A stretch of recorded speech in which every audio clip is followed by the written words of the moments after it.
to Bukit Tinggi.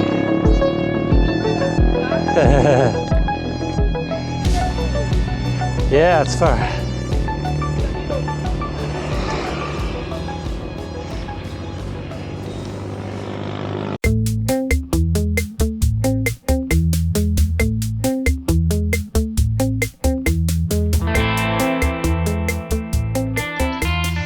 Good morning.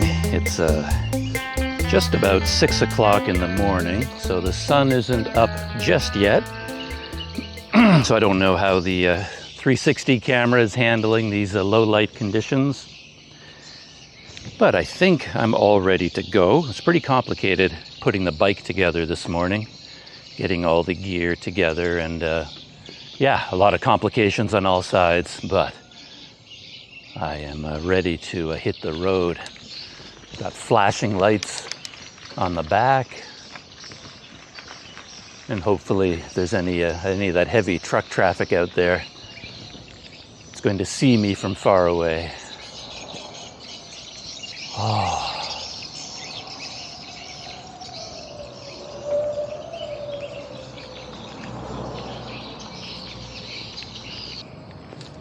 Hello.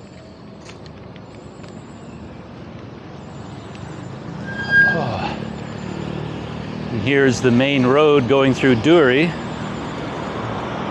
the main road downtown, and the highway, the Sumatra and the highway. One thing I didn't realize until just as I was leaving town is that Larissa Cafe, which is right behind me. I had a lot of meals here. Really like that place. It's open 24 hours a day. So whoever heard of such a thing? But yeah, open 24 hours a day. All right, we're on the road before the sun comes up. That's pretty amazing. Nice to get a few minutes, an hour or two on the road without the sun beating down. It's going to be a nice experience.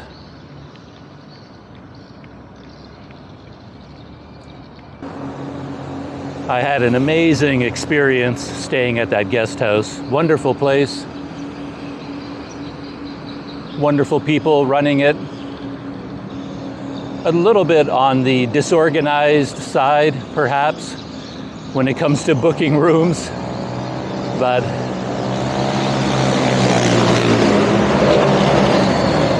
I'm running into that a fair bit lately.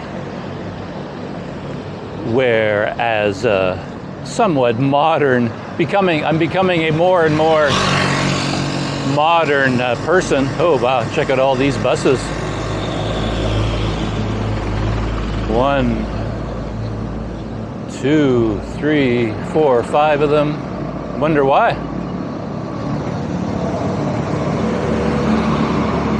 And I just saw a couple of large buses go by already. People are on the move in Sumatra. Oh, it's another big bus.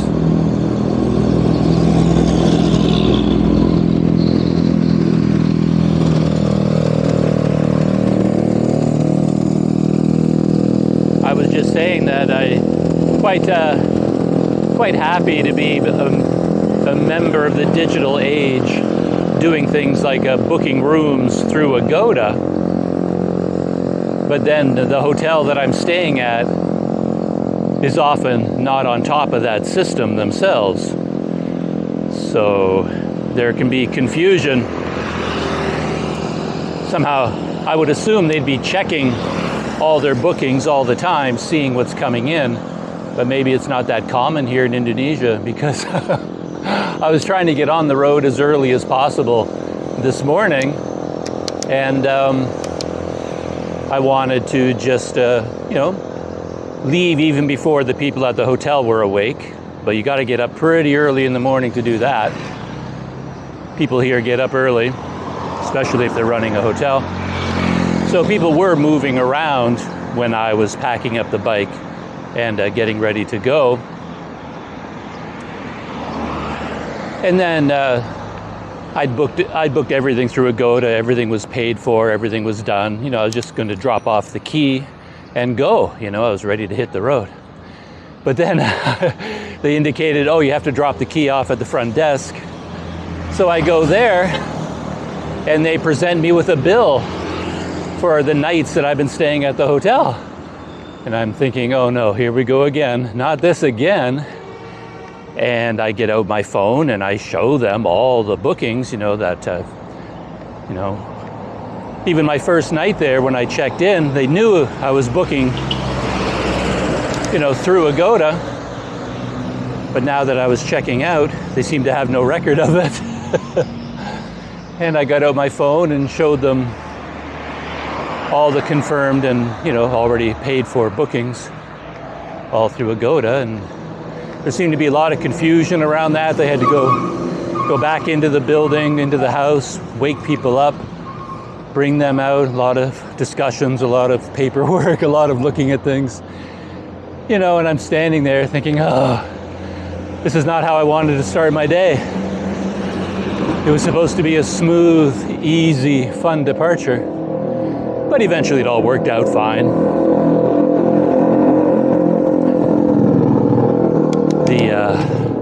The matriarch of that clan is very warm, very friendly, speaks basic English, and she eventually came out and took control of the situation. We just had a chat about my stay at the hotel and how much I'd enjoyed it there. And then she wished me well on my journey, and that was the end of it. So things did work out there.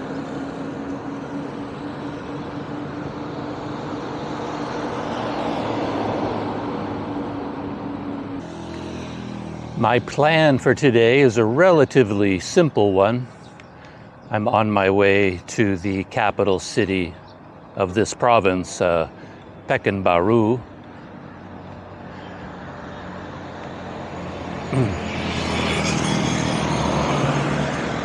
And I had to adjust my plans a little bit to go to that city because I already, it's crazy how fast the clock starts ticking on your visa. Already I have to go to an immigration office and try to get a visa extension. And the closest one is in Pekanbaru. And in a normal life, perhaps I could ride there in one day, but I'm going to do the ride in 2 days, try and make this a very easygoing, casual day, because I had a fair bit of trouble with my knees when I started cycling. And I took a couple of days in Duri, in fact, just to stay off the bike and give my knees a chance to recover as much as possible.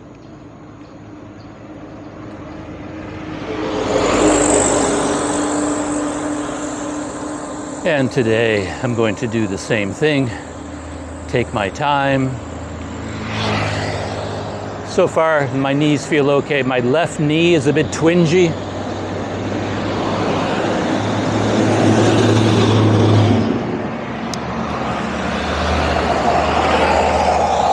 I'm feeling little stabs of pain there. Quite localized though, like just in one point, so it's different from what I was feeling before.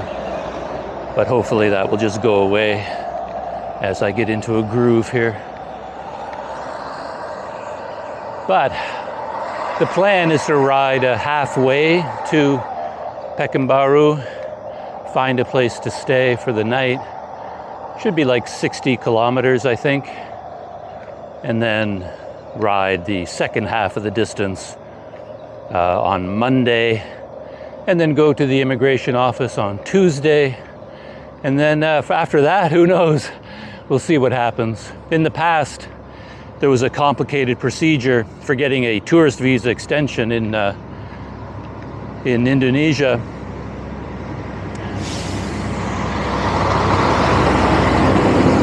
And it could take, 10 days and 3 trips to the immigration office to get it done. But I've been hearing that they've changed the procedure. They're trying to streamline it. And now it can be done in 2 visits and perhaps over 3 days. But we'll see how it works out. The plan was to do all this in Bukitingi, but with everything that's happened on this trip, that quickly became a pipe dream. I couldn't make it to Bukitingi. Well, I could make it before my visa expires, but you're expected to go into the office quite a few days before your visa expires. And I wouldn't be able to do that, at least not in the physical condition that I'm in.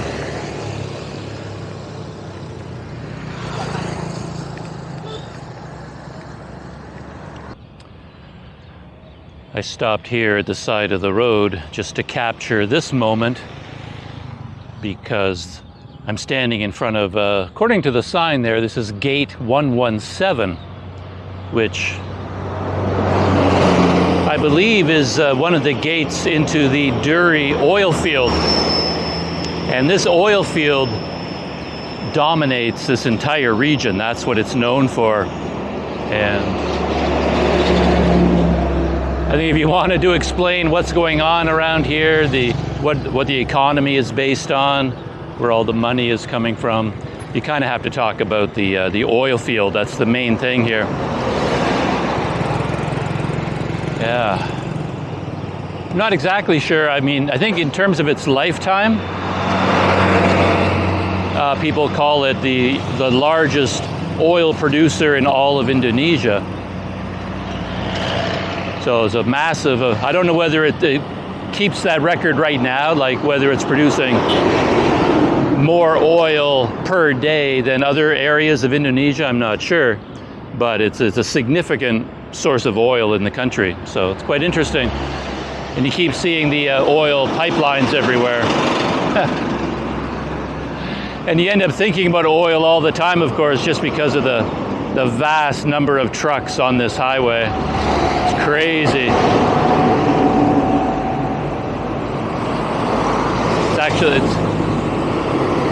It's only a 6:15 in the morning, and I can't really gather my thoughts at all just because of the noise of the traffic, the buses and the trucks. It's just been kind of overwhelming. So yeah. If I sound like I'm babbling, there's a reason for that.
Sounds like that truck needs a little bit of TLC. A lot of trucks have been going by this morning carrying loads of palm oil, the palm nuts.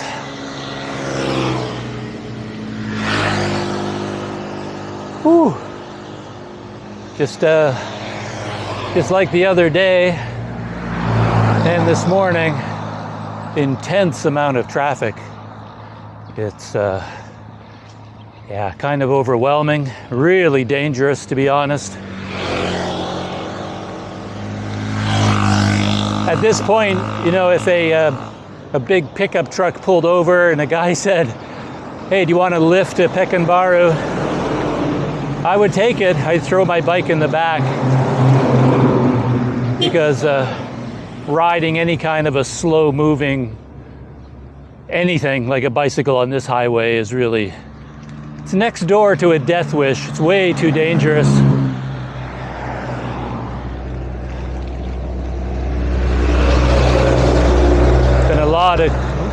Right now I've got a little bit of a shoulder.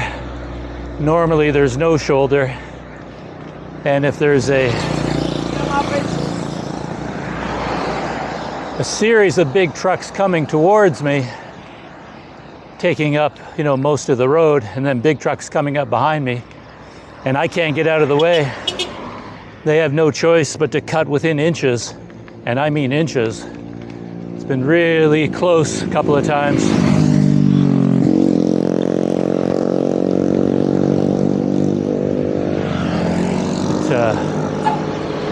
Cycling on this road doesn't make any sense at all.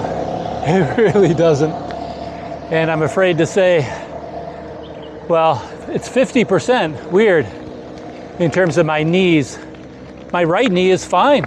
Feels perfectly normal. I don't feel anything at all. And my left knee is in a lot of pain.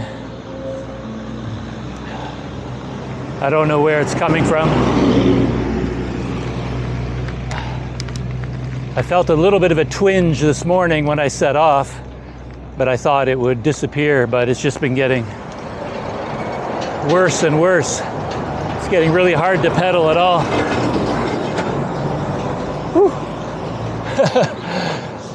Oh boy, that one truck was drafting behind the other one, and he just tried to pull out to pass him, but couldn't make it. Yeah, this is a dangerous road.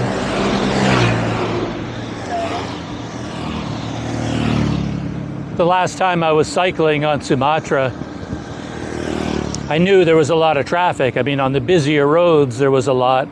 But then I did most of my cycling along the coast, a much smaller road. I wasn't on any kind of a main highway like this, so I didn't have this experience before.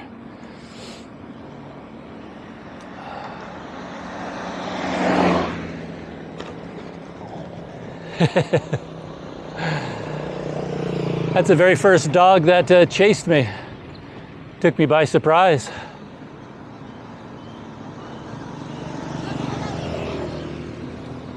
Looked like a mother dog too, just had puppies.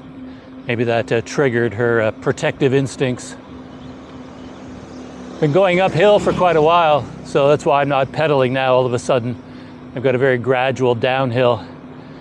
And right now I have to take advantage of these downhill portions by, hello, how are you?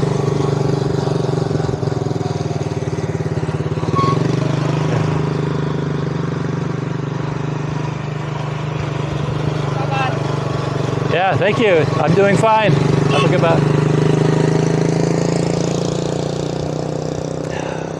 I recognized what he said, but I couldn't remember what the response was. He said, apa kabar, basically means, hey, what's up? What's new? You know, basically saying hello. But I couldn't remember what the appropriate reply is to apa kabar.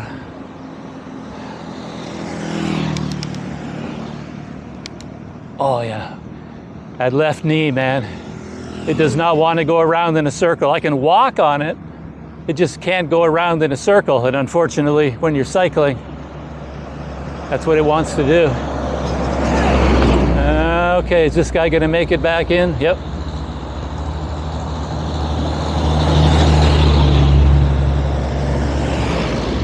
A lot of trucks carrying loads of timber as well. This one coming up behind me.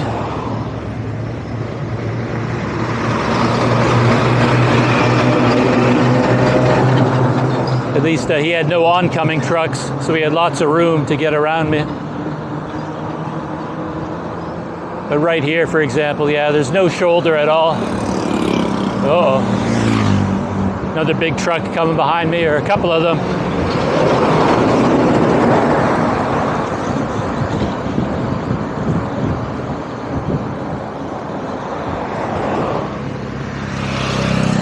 It's kind of interesting to see those big, like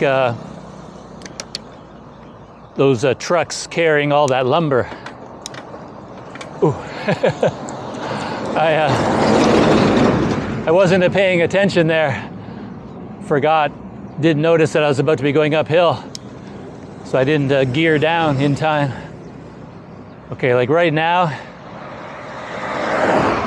my left knee is barely letting me pedal. Oh my gosh, this is not good.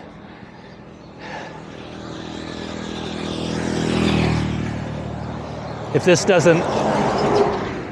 doesn't change, there's no way I'll be able to cycle up to Bukitingi. Not a chance, not with this knee like this. But we'll see.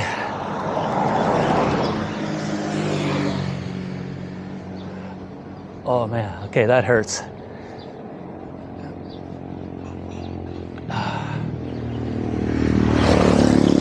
Yeah, I don't know why it's just my left knee and not my right at all.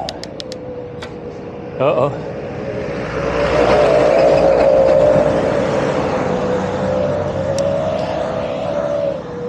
Oh, okay. That was hard. And I got a lot of climbs. Even to get to Pekanbaru, the road goes, you know, up and down all the time. So, yeah, there's something wrong with my knee. I don't know what. I've never had this before.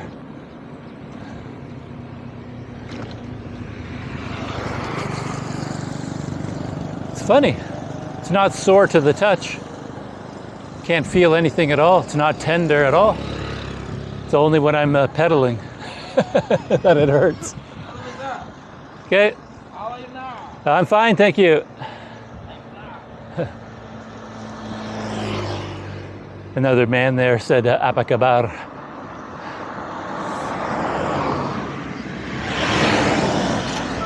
I was just saying that it's interesting to see these trucks carrying the lumber, because the last couple of days I was resting in Duri, letting my knees recover. Apparently didn't do any good, but I was trying to let my knees recover. And on YouTube I happened to come across a few episodes of those free documentaries, The World's Most Dangerous Roads, and all the ones that I watched were based in Africa, and some of them had trucks carrying timber. They put a crew in the back with axes, and then they drive into the countryside down like really rough dirt roads, mud roads, crossing riverbeds. Cut down a bunch of trees, load them up in the truck, and try and get back. And it can just absolutely brutal journeys, because they get stuck every couple of kilometers and take some hours to dig themselves out every single time.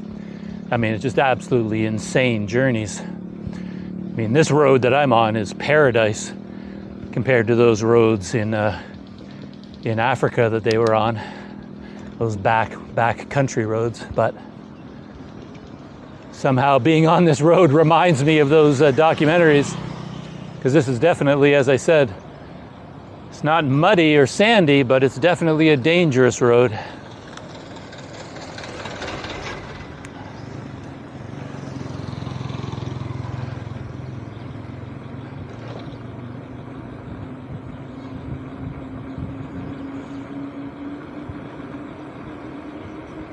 There we go. Going downhill, I don't have to pedal, so my knee can take a rest.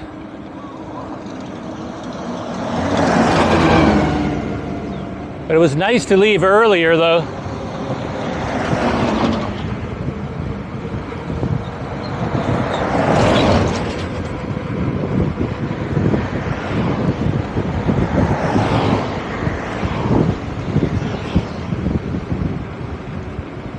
Nice to leave, before the sun was up, so you get a couple hours of cycling in when it's nice and cool. All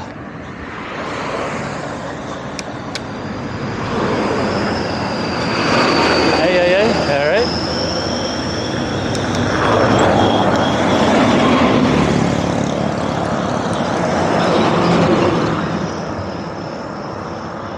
Another climb.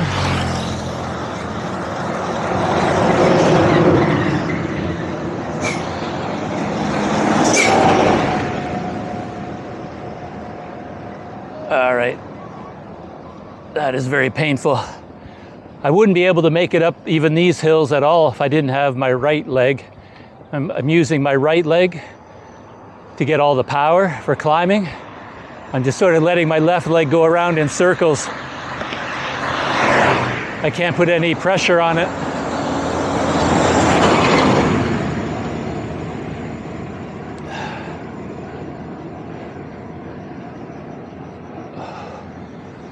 Oh boy, this is not good for cycling. Not good at all.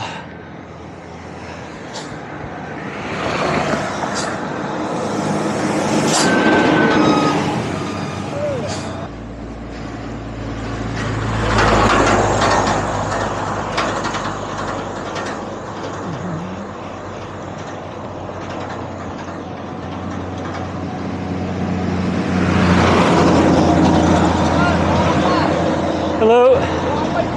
Yeah. How are you? Hello. All right. Yeah, I don't know what to do.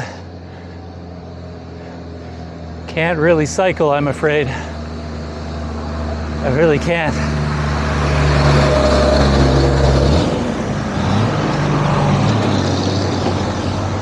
But I'm also in the middle of nowhere.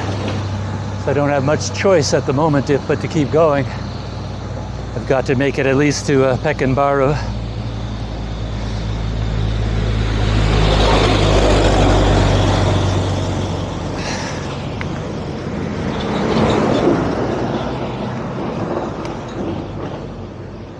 Oh boy, oh boy, oh boy.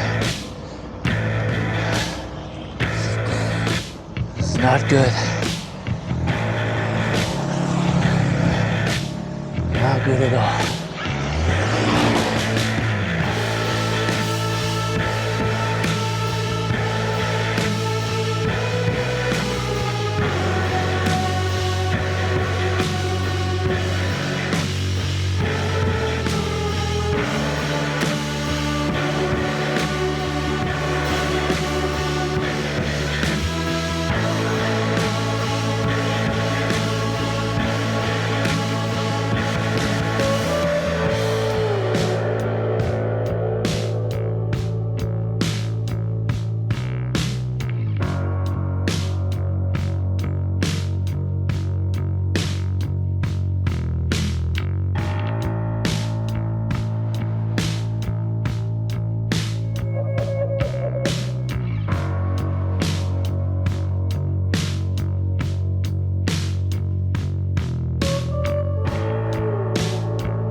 it's a couple hours, couple 3 hours later, a few more kilometers later.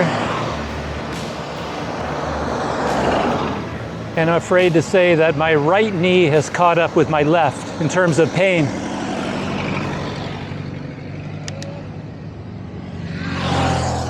Hello?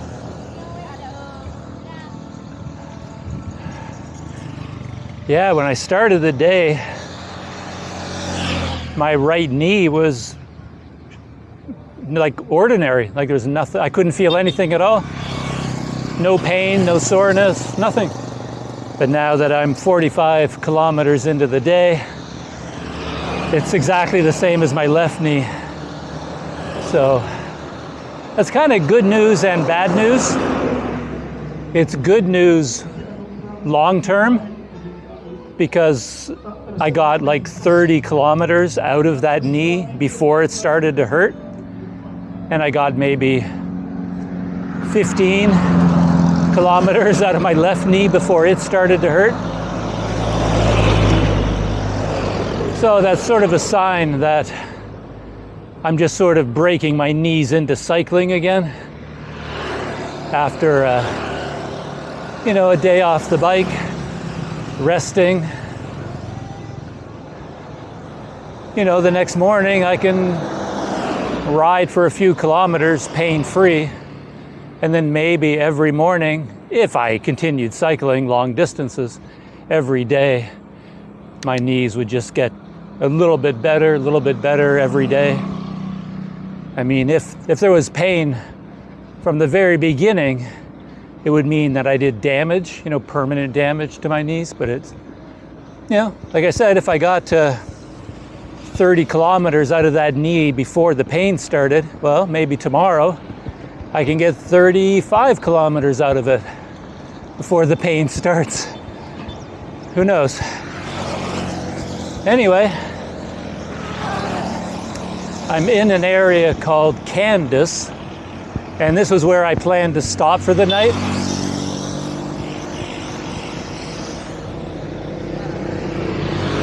It's about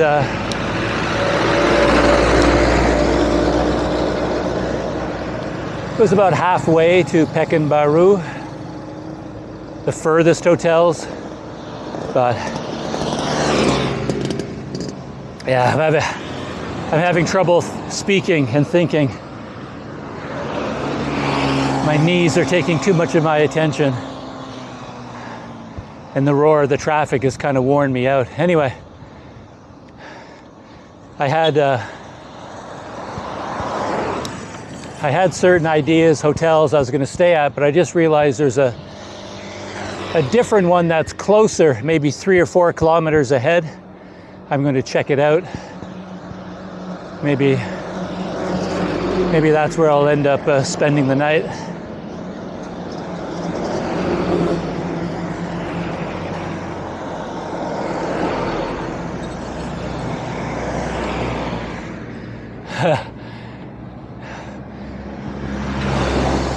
I'm going at about 7 kilometers an hour, 7 or 8 kilometers an hour, sort of my maximum speed. My knees just won't let me go any faster than this. And even this is really hard.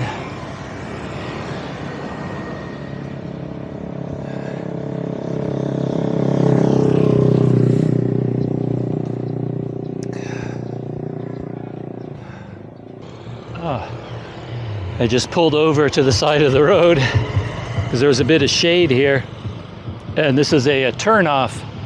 There's a short connecting highway that leads to the toll road. Like the big highway is over there. This is actually the small highway, and it runs parallel to the big highway. And they both go to Pekanbaru. Anyway, I was just interested in this spot of shade. Now that the sun is out, it's pretty hot out there. So I guess it's a pretty lucky day for me. It's not raining, so always got to look on the bright side. The sun is beating down. but I'll take that over the rain anytime.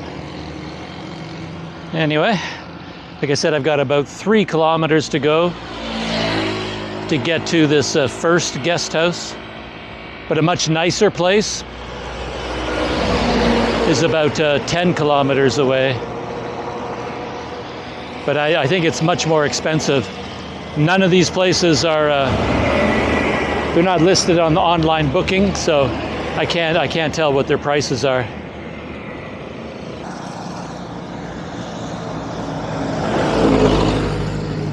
Oh boy.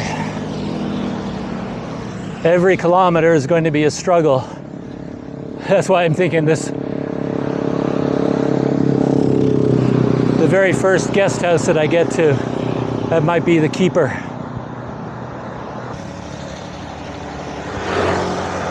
The one thing that occurred to me is how casual I've been about this trip.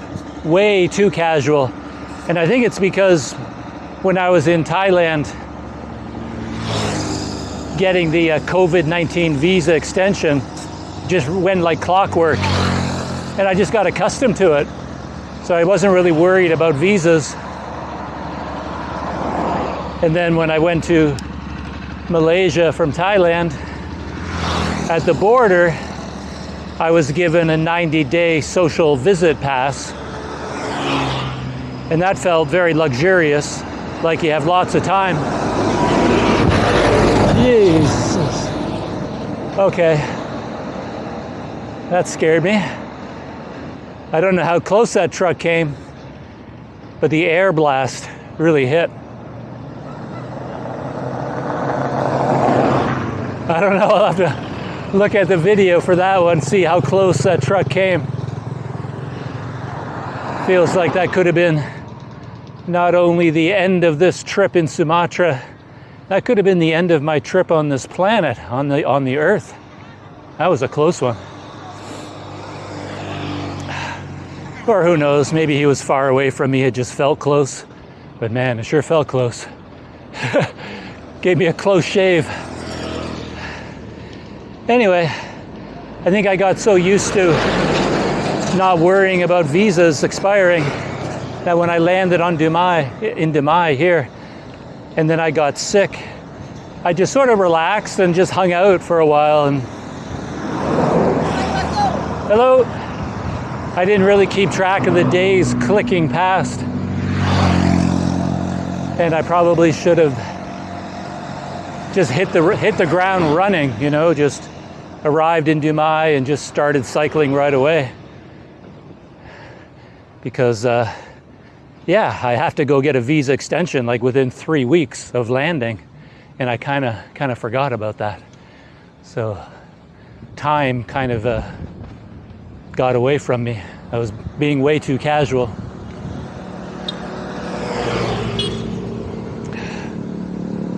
Whew. All right. Another big truck coming up behind me, big truck ahead of me, but I can't get off the road though. Okay, truck behind me slowed down. Feel bad that they have to do that. It's a lot of work to get one of those trucks up to speed. And then he's got to hit the brakes, drop into a low gear because of me. And then he's got to work his way all the way up through the gears again to get up to speed. But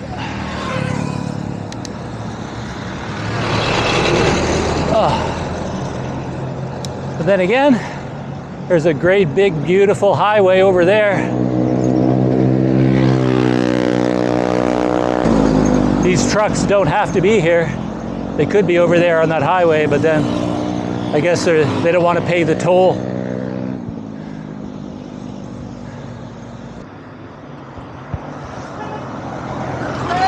Hello?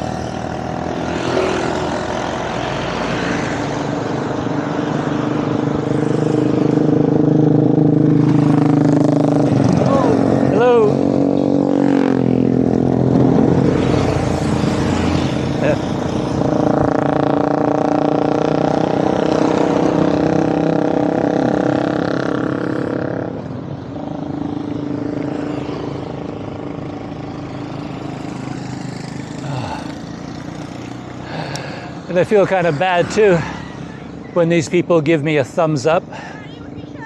I'm fine, thank you. How are you? Where are you from? I'm from Canada. Okay. Hello. Yeah, because these people look at me, you know, riding the bike, and they see it as something difficult. Well, it is difficult to do, but they see it as difficult and admirable or something, and they give me a thumbs up.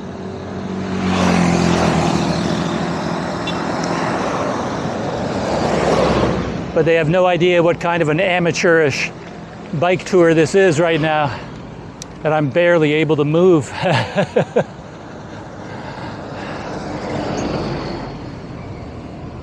is your name? Douglas.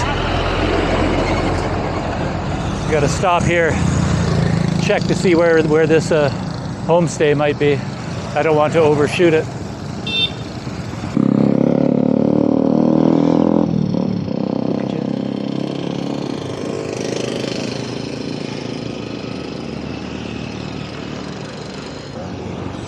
Okay. No, I have not overshot it. It's about 1.5 kilometers ahead.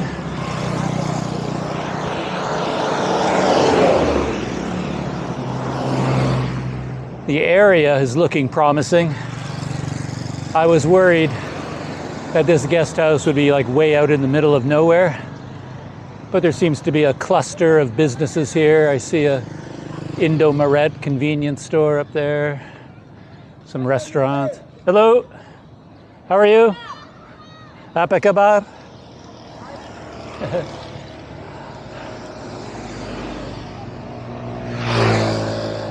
So this looks like it's the outer edge of the town of Kandis. So if I do stay in this homestay, hello, I won't be isolated way out in the middle of nowhere. I'll be right inside the town. But from here, hello, from here it would be about over 70 kilometers to get to Pekanbaru. And I don't really want to go that far in one day with my knees like this, so it would be nice to go further today, but even today I'm right at 50 kilometers, and that seems to be the maximum my knees can do. I can't really go any farther.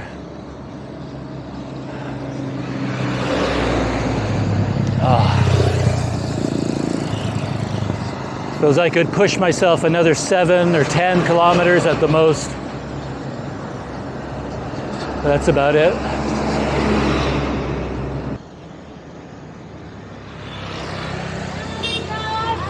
Hello.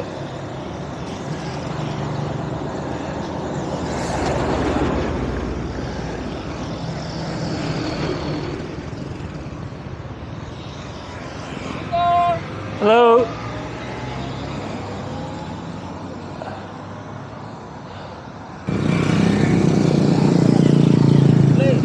I see a sign for a homestay. Saudara Mas. Yeah, that's the place.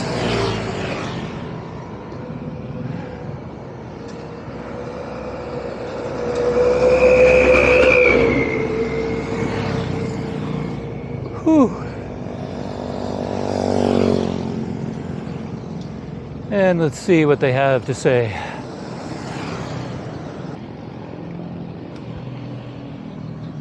Well, okay.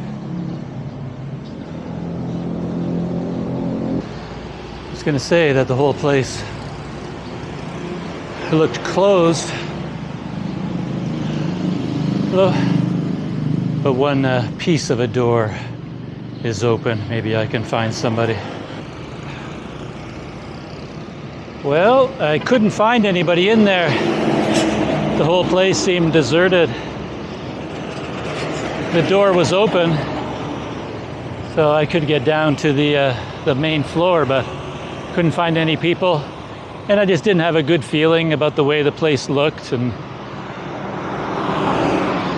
I never like it if I have to work hard to find the people, you know, that run a hotel or a restaurant. Sort of feels like I'm doing their job for them. Like I have to run all over the place to track them down so that I can give them some money. Feels like they should be there waiting for me, and then I would feel better.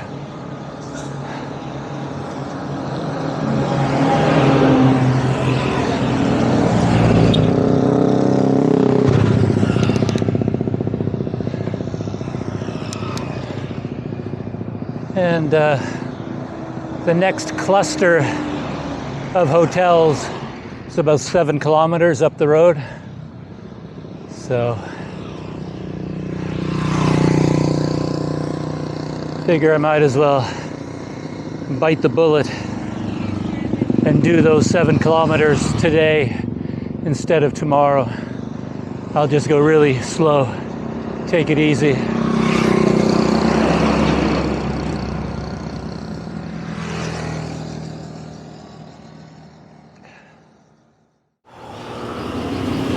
So here I am off the bike at the Indomaret, enjoying 2 cartons of ultra milk, my favorite drink.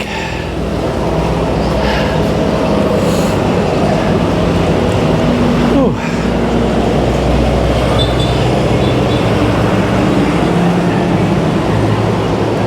Oh, has such a profound psychological effect, the fact that it's cold, because I've got liters of water on my bike and I've been drinking it like crazy.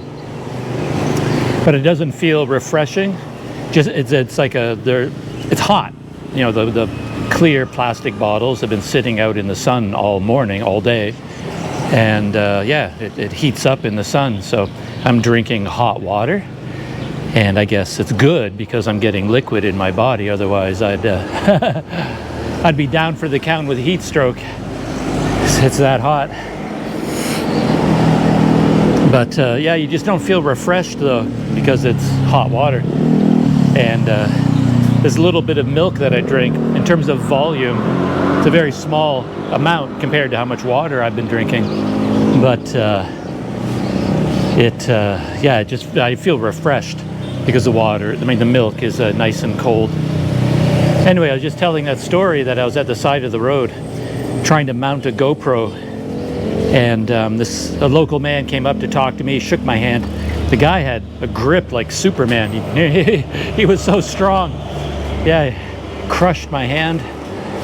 And he really wanted to help me, you know, with what I was doing. So he kind of got in here and he was trying to, you know, grab things and adjust them and hold them for me. But of course, he doesn't know what I'm trying to do. And just his presence kind of distracted me, and I lost track of everything I was doing. You know, I'm dropping things and losing things, doing things wrong, you know. And I finally got something set up that I thought maybe could work. And then I started cycling. I went about 15 feet and the whole thing just broke and crashed to the ground. Luckily I had the GoPro, because the GoPro wasn't damaged. Yeah, if that was the 360 camera, could have badly damaged the 360 camera. But luckily it was a GoPro. But anyway, I had to pull over to the side of the road again, still in that sun, tear down everything I had done. And I just put the GoPro on the handlebars in a very simple mount. So my fancy mount isn't working right now. Yeah, I'm gonna have to figure out something else. All right, hopefully the final 2 or 3 or 4 kilometers. It'll be 2 kilometers if I stay at a place called W72. It's 2 kilometers ahead. 3 kilometers if I stay at a place called Mutiara. I think Mutiara would be a significantly cheaper place. I'll probably end up there. But it could be 4 kilometers if I check out W72, and then I go down to Mutiara and then return to W72 because for whatever reason Mutiara doesn't work out. What's going on here?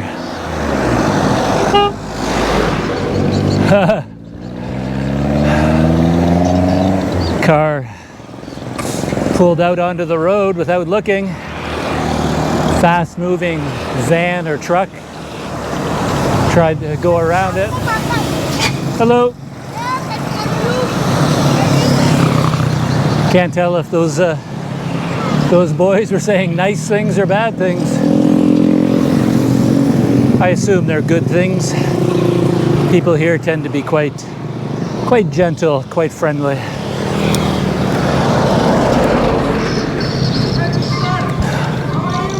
I'm fine, thank you. Hello.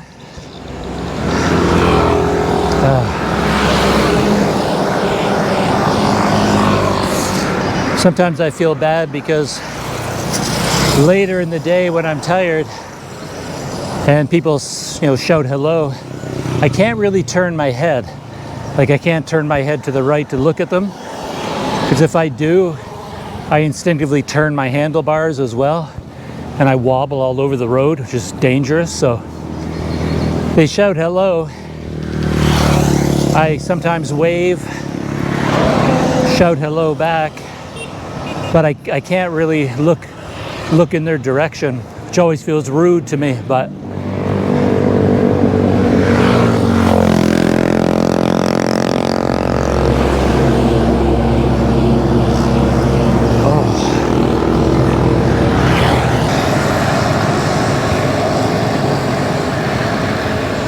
here we are, Hotel W72. And I have a feeling it's out of my price range, but you never know.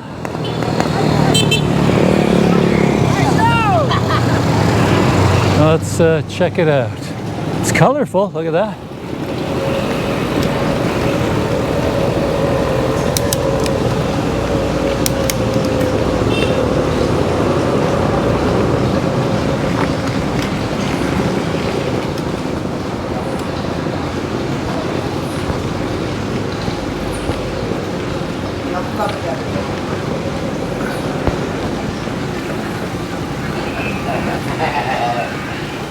Hello.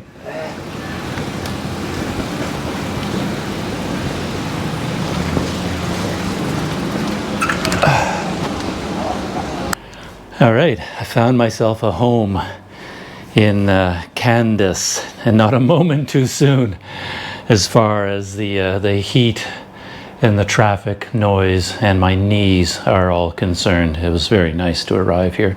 So I'm at the W72 Hotel. I didn't even go to look at the other place, the Mutiara. This place seems awesome. There's nothing at all to complain about here. Really friendly guys at the front desk. Efficient, warm, helpful. Everything is great about them. And they have 3 levels of rooms that they showed me. There was kind of their superior deluxe room for $250,000 a night, bigger, more beds, I think a nicer view out the window, things like that, but with air conditioning, private bathroom, all that kind of stuff. And then they had a, now I've forgotten what this one is called. Yeah, like just standard room, which is what I have. It's 200,000 rupiah per night. It's about 56 ringgit, or almost $13 US. Really nice room. Yeah, well, why look at me? Here you can look at the room. It's a good size, really nice bed, really comfortable mattress, air conditioning. Love this, like a big sort of table with a chair. I'll be able to set up my computer here, really get comfortable. Yeah, nice and spacious, lots of room for all of my gear. Got my trailer in here, bathroom, all the fixtures. There's no real escape room stuff going on. Water comes out of the sink and goes somewhere. And the shower, there is a shower in here. It's behind the door. So there's the shower over here. And then a bucket bath over there. And they supply a soap and body wash, shampoo. The room also comes with breakfast, and I've heard that the breakfast is really nice. So yeah, that's a great part of the deal of staying here. And yeah, they have a little coffee lounge too. I'm gonna go for a little walk, take some video of this place, and I guess that will be the end of my video adventures for today. Just go out exploring a little bit. And here's the hallway right outside my room. Judging by the number of rooms that they were cleaning out, like getting ready, I think they rent out all the rooms like last night. I think the place was fully booked. And this is the coffee lounge that I was talking about. Right here, yeah, they have a nice big TV there. It looks like they got all the movie channels piped in. And right over here is the coffee area, hot and cold water, and then complimentary coffee over there. That's really nice. Kind of a TV watching area. Yeah. And this is the lobby, the first thing you see when you walk in. Front desk, Hotel W72. I don't know what that means, where the name came from. And then they have a seating area over there as well. And I like this. It's set back from the main road. There's the road over there. You come down. They have this big parking area. The first thing I noticed about the place was the color scheme.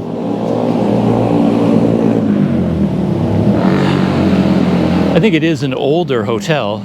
You can tell, from the outside of the building here. But as far as I can see, the room itself is maintained well enough. Everything seems to work. Well, there's the outside of the hotel when you first arrive. Quite colorful, which is really nice. And back here in the corner, you can get a nice view of everything. Even the palm tree right here, coconuts waiting to drop on your head.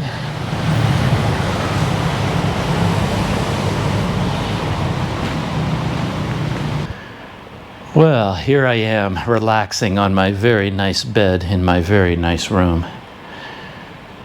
Now I'm going to unpack, take a shower, and once I'm cooled and relaxed, then I will go get a coffee from their complimentary coffee bar. I'm looking forward to that. Yeah, I don't think there are any other adventures from today that isn't really on video. At one point I did meet a guy. I stopped my bike at the side of the road to check Google Maps, and I was taking a drink of water, and then out of nowhere, this guy just appeared. He kind of startled me. It was like I looked up and there's this guy standing right beside me. And he seemed to be some kind of an Indonesian traveler. He had a Vespa scooter, and strapped to the scooter was a backpack and a sleeping pad. So that kind of made me think that he's traveling around or something. It didn't look like a normal load, that you would see on a scooter here in Indonesia. So I tried to ask him about that, but he said, no, he's just going home. But I guess maybe he went somewhere and for whatever reason, he used a backpack to go there with, and he had brought a sleeping pad. And now he's on his way home again. Really nice guy. He spoke a little bit of English. And we looked at, I was really interested in his Vespa because it was a cool looking scooter. Had a lot of features that you don't see on most scooters around here. And he opened up a bag of different types of breads, like fried bread for breakfast. And he had a big tub of milk coffee, so we had a little breakfast at the side of the road. But all of this was happening, just happened to be taking place at a time when I turned off all of my cameras, so I didn't get any of that on video. But yeah, that was a very nice encounter during the day. And then, a few selfies here and there. You could see people they see me coming from a long distance away, and I notice them kind of dig around in their pockets or their knapsacks to get their smartphones out, and they're trying to build their courage to call out to me and get me to stop, because I can tell they want to take a selfie with me, and some of them do, some of them find the courage and hello mister, what is your name? And they gesture for me to stop, and we have a chat, and then we take a selfie together. And when I started this trip, I told myself that every time that happened, I would take a selfie with my phone as well, because they're really nice to have copies of all these pictures. But I've just been way too out of it to do it. I'm just like too hot, too tired. My knees are hurting. I'm just way too flustered, so I haven't been taking the selfies. So my selfies exist, but I don't have them. All these other people out there, they have them.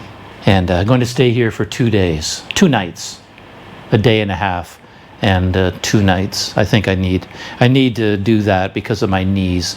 I can't get right back on the bike again tomorrow morning and ride, the 70, 80 kilometers to Pekanbaru. That would be too much. So it means going to immigration a little bit later than I'd like, but I think I can still manage to work it out. So yeah, fingers crossed. With immigration, always fingers crossed. You never know what's going to happen. But to be honest, it's a bit too early to be leaving from my comfortable air-conditioned room and heading back out into the sun. Yeah, I should wait until the sun gets lower in the sky, because it's something else when this sun is beating down. But I'm hungry. And I was doing a little bit of Google Maps searching, and I found like a sit-down restaurant about half a kilometer in this direction. So I'm gonna walk in this direction, see if I can find it. That's where I'll have my blupper, breakfast, lunch, supper combined. And if I can't find it, I'm sure I'll find something else along the way. But yeah, hello. Yeah, I wish I could somehow package everything into the video. I mean, in the video you can see the imagery, but that's all you can see. You can't feel that sun on my arms. I mean, it's just like, I look down, I expect to see flames, I'm telling you. It's so hot. Yeah, just beaten down. So here's this is where I am. Kandis. Pekanbaru is like 70, 80 kilometers in that direction.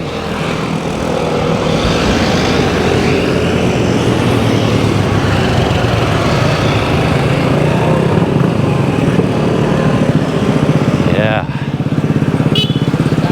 Hello. How are you? Even when I'm walking, everybody says hello. And the trucks are still here. There they go. Here's some normal traffic. A Fuso truck. Your trusted transport. Another Fuso. A minivan transportation thing. Smaller truck.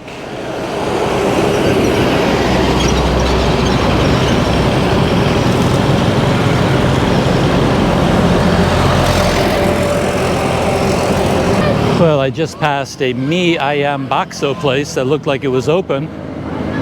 So could have something to eat there. But this is the place that I was looking for.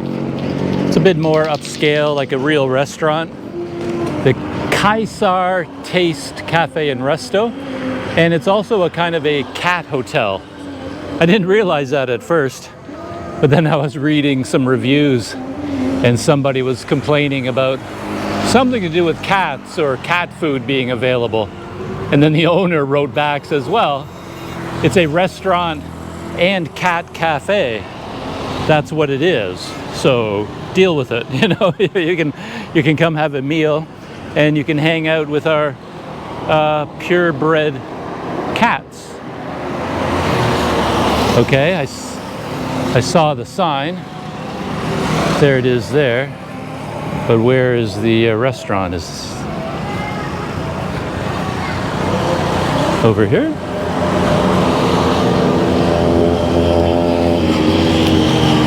No, I don't think so. Oh, so I guess it's one of these places in here. I was expecting a place that, in terms of the way it looked, matched to that sign, because the sign looks kind of fancy. But maybe this is it right over here. Hot Plate House. Yeah, I guess this is it right here. Okay.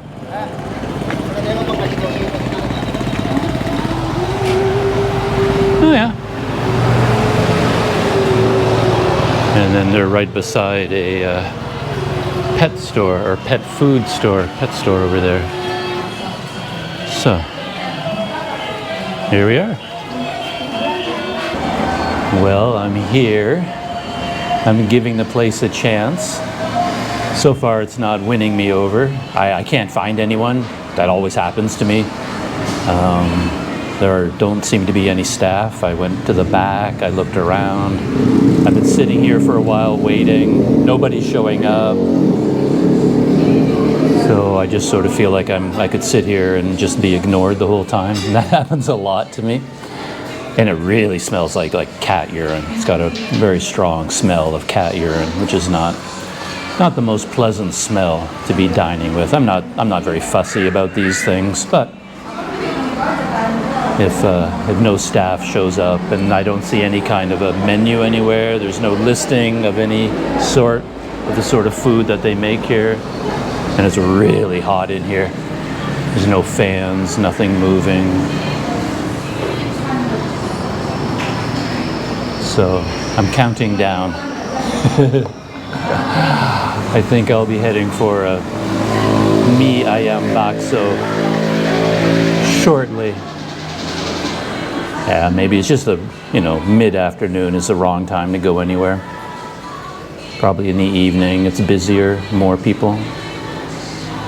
All right, I think I'm done. I've waited long enough. I find that's an interesting part about being overseas, that I think when you plan a trip somewhere or you think about being somewhere, you sort of think about the big picture. Like, why would you go to this or that country or this or that region of that country? And then you start thinking of the tourist attractions, all the beautiful scenery, places of interest that you could go. But quite often, your experience of a place, good or bad, can come down to your hotel and a place to eat. That if those two things come together nicely, you tend to have a really good experience. So when I was in Dubai, I really liked the place where I was staying, and I found all kinds of great places to eat. So I was really happy there. And then in Duri, I really lucked out.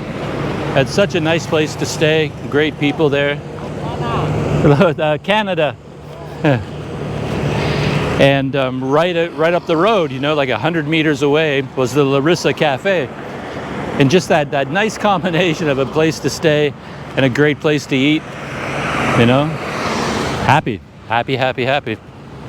So I'm I thought maybe that restaurant might be the place for me, connected with this hotel, but no. So far that hasn't worked out.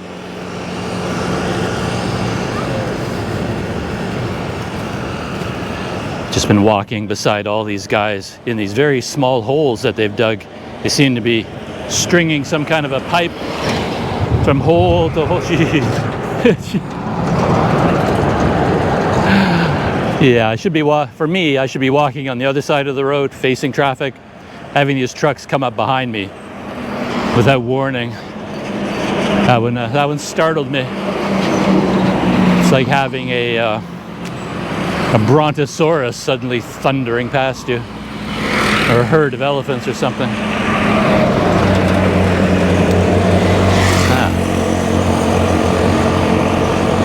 I'm just heading in this direction because there's a convenience store over here and I need to pick up some instant coffee. I tried the coffee, like at the coffee lounge at this hotel, and I'm sure it'd be fine for everybody in the world, but the water that comes out of their machine isn't hot enough, and they just have like coffee powder and sugar. There's no creamer of any kind, so I made myself a cup of coffee in their coffee lounge and brought it back to my room, but it was very unpleasant for me. So I just like to boil water in my own kettle and have instant coffee with creamer in my room. And I've run out, so I have to restock. Yeah, and this little trip is taking me right past the other hotel, the Mutiara. The Mutiara Hotel. Right there, up on the, just to the right of the truck. You can see the sign, maybe. Maybe I'll pop in there, see how much the rooms are. And this looks to be the place over here. Yeah, I recognize it from the photos on Google Maps. Mutiara Hotel. I just got the impression that it was considerably cheaper than where I am now, you know, a lower budget place, so I thought this is where I would end up. But I was just so happy when I saw that other place and my welcome at the front desk. I just instantly took a room there, couldn't resist. I was probably shooting into the sun and it was all backlit, so you probably couldn't see what the hotel looks like, but there it is. Yeah, you can see it's quite old and kind of worn out, at least on the outside, but I'm sure I would be happy here.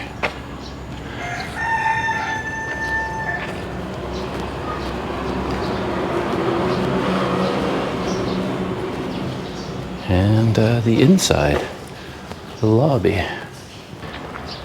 Yeah, that is something I've noticed in Indonesia in particular, I think. Some other countries I visited recently where pricing seems irregular, like it's all over the map. Things don't really line up, because this hotel, Mutiara, is clearly many steps down from W72 where I am. W72 wins on every level. I don't even have to look inside the rooms there. I could just tell by the hallways and the doors and the whole area, the lobby, everything about it. So it should be cheaper than W72. It's you know, much older, kind of dirty, worn down sort of place. Should be cheaper, but it isn't. It's more expensive than W72.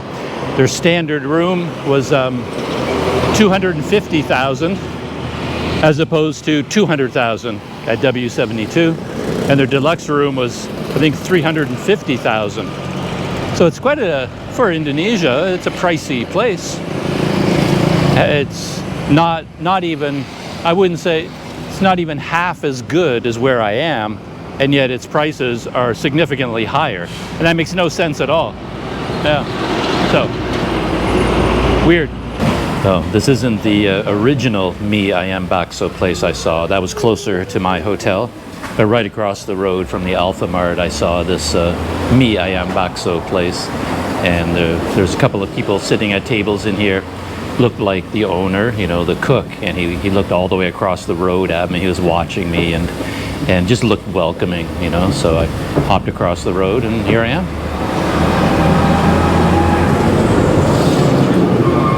Oh, sat far enough back that the sun isn't reaching me, which is nice. I may end up having Mi Ayam Bakso here and then have it again at the other place, because I think two of them together will be a nice blupper for me. You know, I need more than just one, I think. I've got some appetite going. All right, time to dive in. Here's my My bakso looks really good, really filling. Nice, simple meal. And here's the atmosphere. Yeah, nice place. So I'm just going to dive in and enjoy this. I'm sure it's going to be very good. Well, that was it for me ayam bakso number 1. I may have number 2. We'll see. See what the place looks like as I walk by it. Yeah, I really enjoyed that. The whole family took part in my meal there. Ended up taking selfies with the father, and then combinations of the various sons, father and son. Yeah, I took selfies with the whole family. It's a really good meal too. Friendly people. They seem most fascinated by the fact that I walked here from my hotel. I think they asked me that question 5 or 6 times. Didn't seem to make any sense to them. It's like, you walked here? Are you walking from your hotel to here? And they wanted me to show them the hotel on the map, and then they're discussing it, and he walked all the way here. So, I don't know. I think it's about 1 kilometer total. But apparently, that's a long ways to walk. Well, to be honest, I kind of agree with them just because of the heat. Just, got a bit of shade right now. But when you're out of the shade, even at, it's almost 5 o'clock now, that sun is still burning. And the trucks are still rolling. Look at this.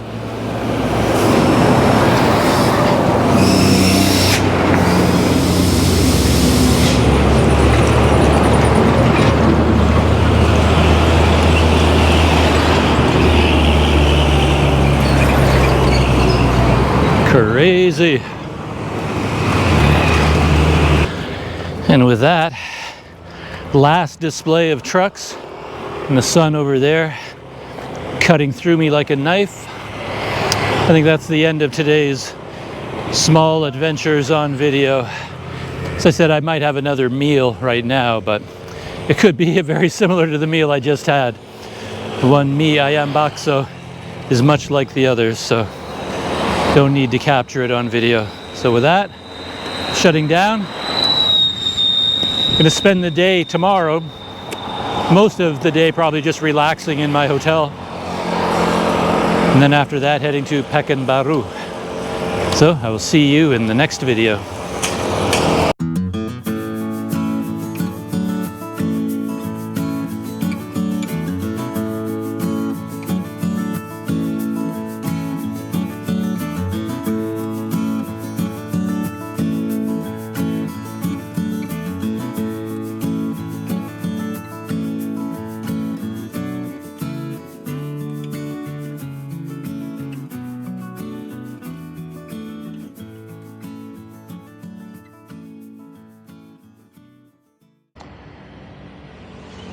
Testing, testing, testing. Are you powered up? Testing, testing. Testing, testing, testing. Testing. Whew.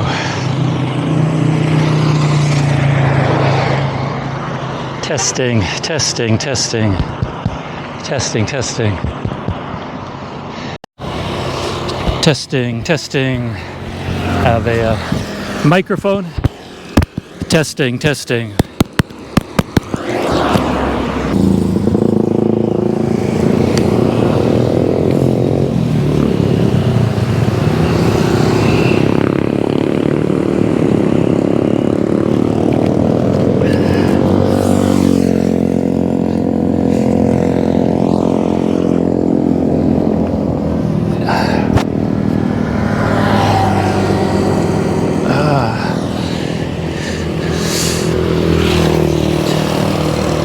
I remember something. I forgot this. Does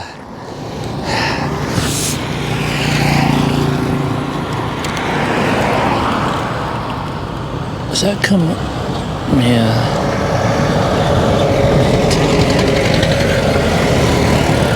Huh, thought I could. Ah, No, I needed to, I thought I could take it out. No. no.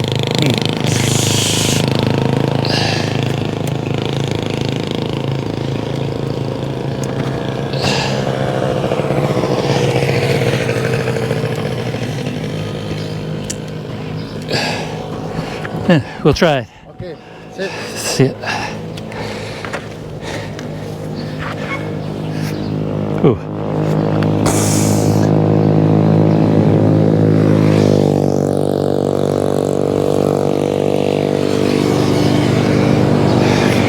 Oke, Mister, selamat jalan. Okay, thank you. See you. Oke.